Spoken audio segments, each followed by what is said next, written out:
today I'd like to talk about impressions and all of the layers we are each made up of, and all of the layers our dogs are each made up of. You may hear my little puppy in the background who just finished a walk. He's just kind of catching his breath. Hopefully that doesn't interfere too much with the sound. Oh, I can hear him now. You okay? Yeah, he's falling asleep.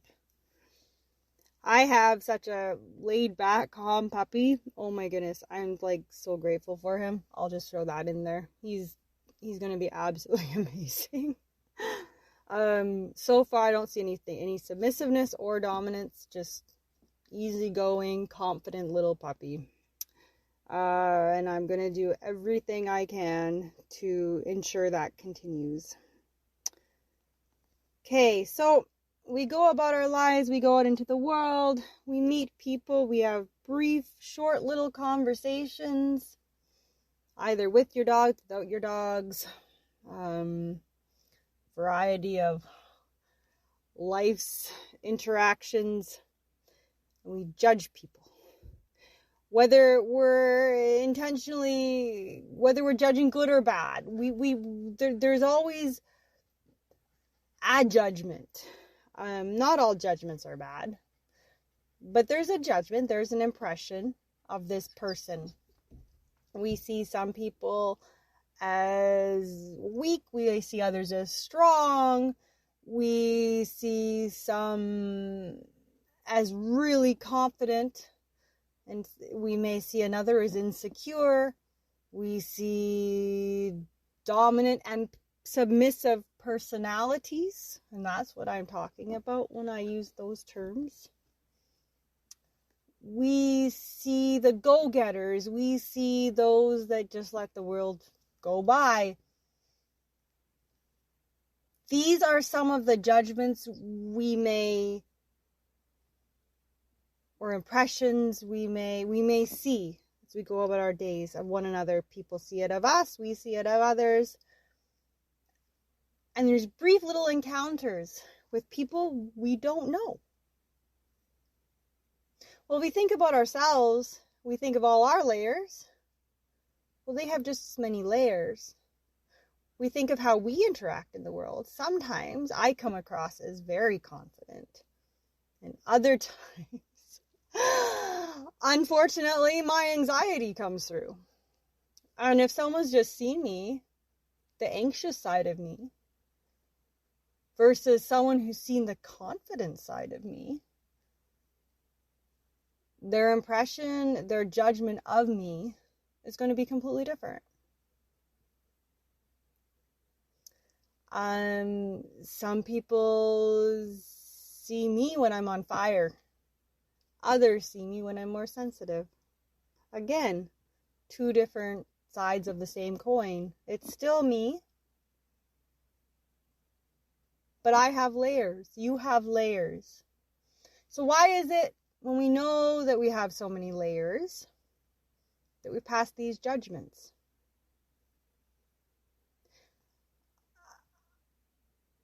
I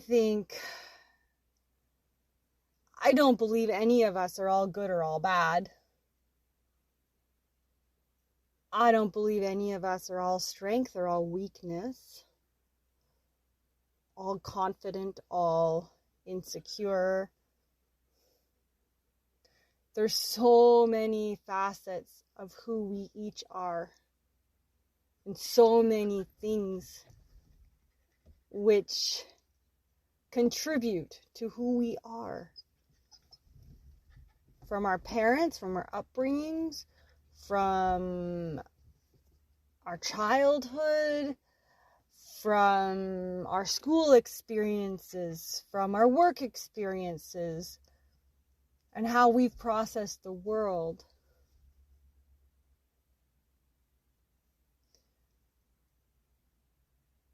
And how we see the world. We may listen to the same talk and gain something completely different from it.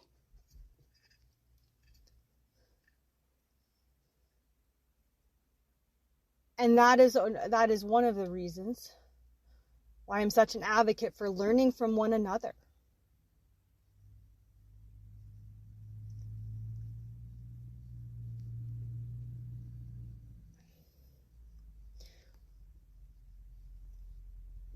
And from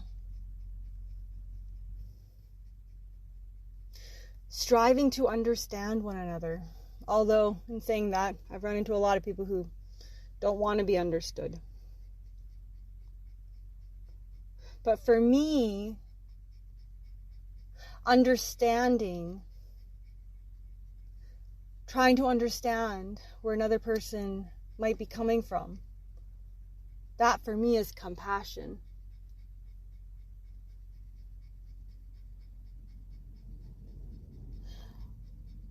I am the kind of person who picks up on other people's emotions very easily.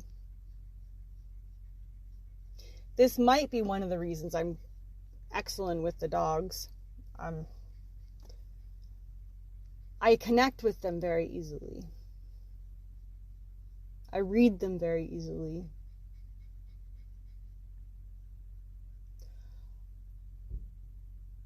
For several years now, I've struggled a lot with social anxiety. It's not a side of me that I like. It's not something I'm comfortable with. But it doesn't take away my strength. None of us are all one thing, right?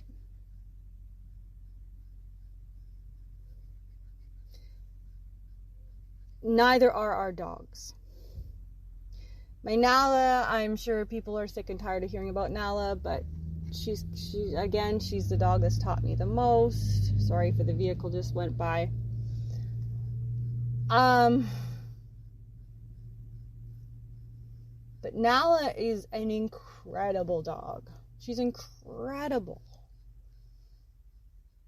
But if someone just sees her moment of reactivity and overwhelm, if she's having a hard day or she's having a hard moment, because they're not all hard, they're not all bad, they're not all challenging. She has a lot of good moments. She's got more good moments.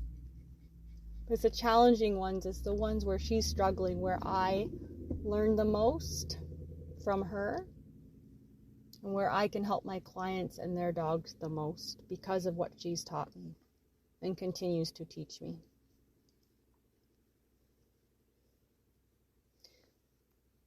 Nala is made up of many layers.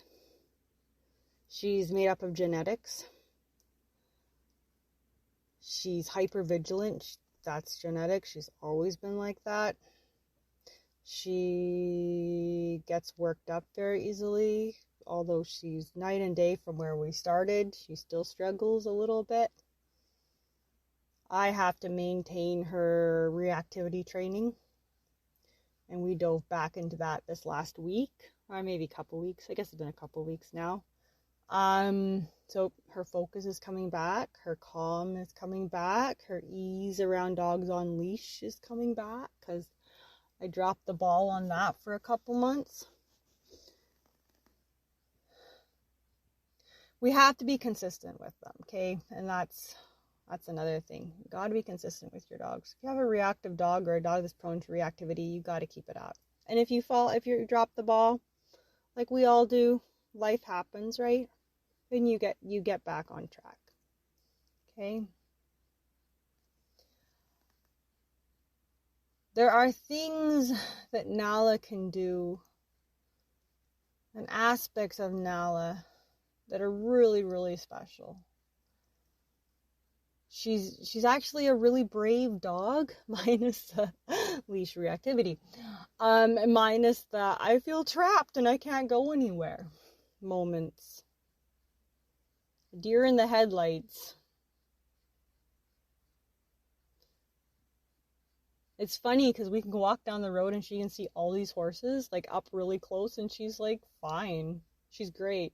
But at the dog, she's like, ah! I find that really interesting.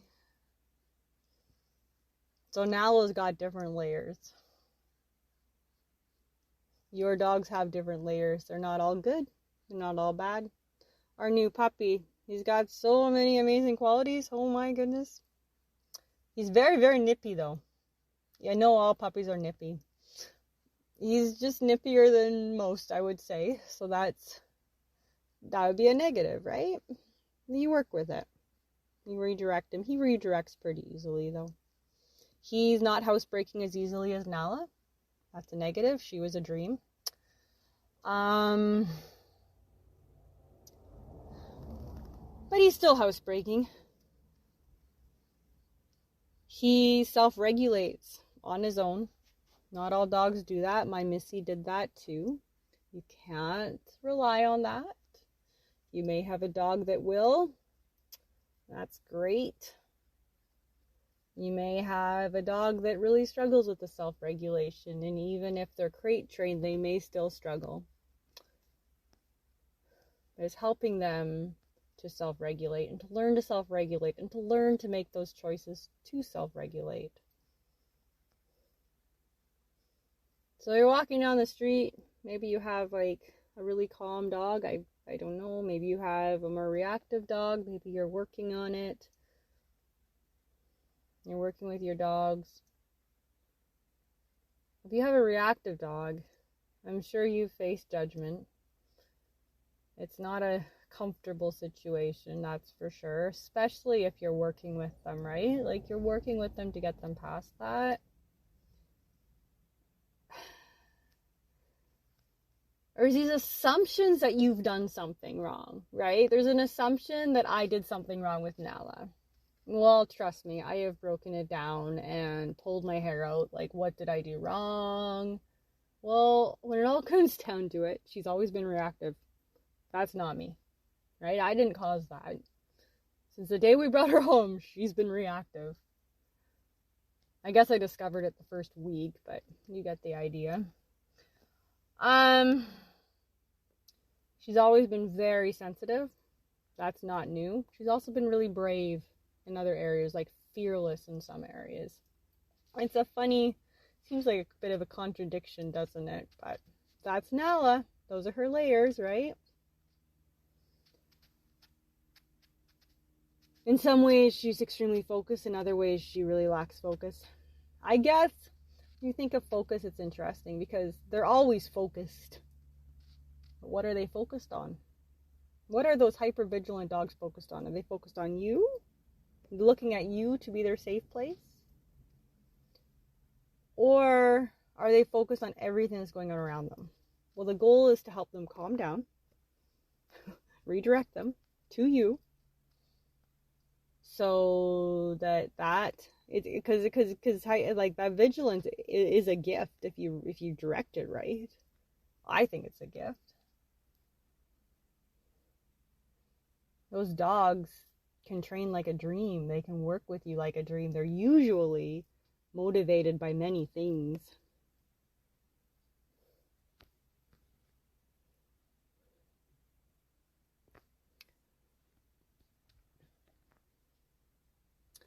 But we got to take each dog and understand, especially when we're running into dogs we don't know out and about, that like the people we run into, we're only seeing a very small piece of the puzzle. Very small piece. We might be seeing a really confident dog out in public and they might struggle with other things at home, right? Or vice versa. Mal is a dream to live with. She's so easy. But she's really, really good in the stores. She's excellent.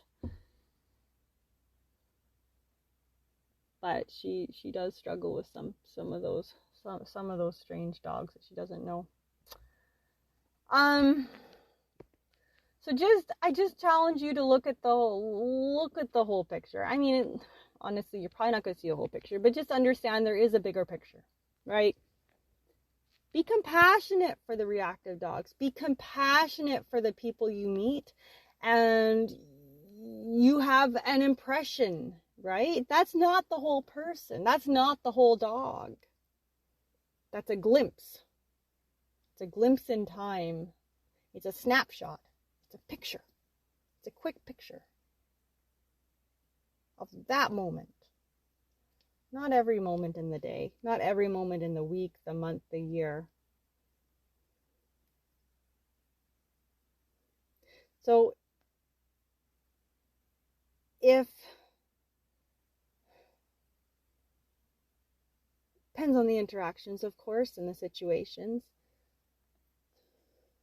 If there's value in looking deeper, look deeper. Ask questions. If you're just a stranger passing by,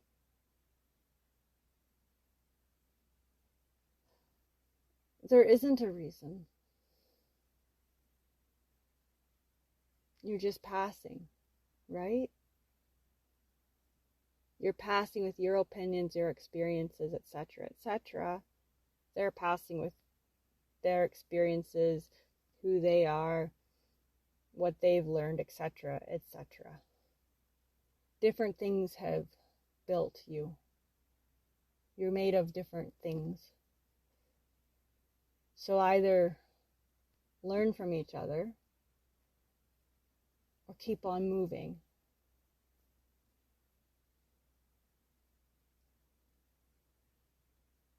Judgment has a place. I mean, of course it does, but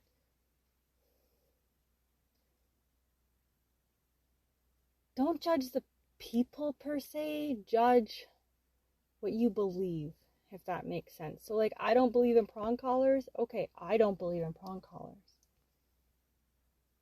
But I'm going to strive, and I mean strive is the optimum word, right? None of us are perfect. My goodness, I hope we all realize we're all a work in progress, right? We're all, as far my belief was, we're all being refined in different ways and through different experiences. But if another trainer chooses to use a prong collar, there's a reason they choose to use a prong collar, just like there's a reason I choose not to. There's no place for me to judge that person. It doesn't do any good for me, doesn't do any good for them, doesn't serve a purpose. We've come to our place of belief from different experiences for different reasons, period. Maybe they will come to a place where they no longer believe in them. I don't know. I don't believe I'll ever come to a place where I believe in them. But it doesn't serve a purpose to pass judgment. It doesn't serve a purpose to slander. It doesn't serve a purpose to attack someone based on what they think. It just doesn't. So we each live our lives individually.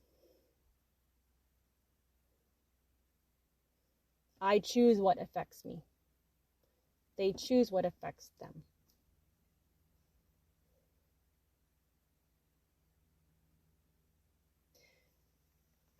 There's so much value, so much substance in building one another up in all aspects of life. At the very least, not tearing one another down. I'm so tired of how toxic this world can be. And I don't want a part of it.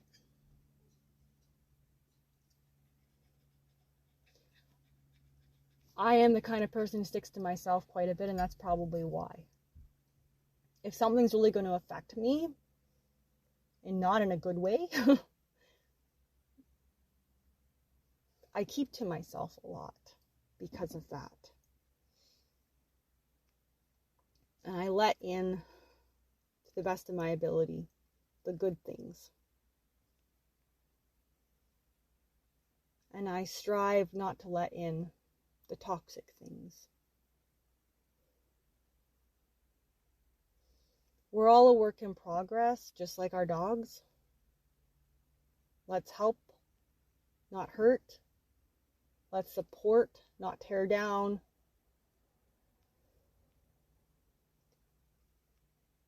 Let's do what's healthy for us as individuals and within our communities, whichever communities you belong to.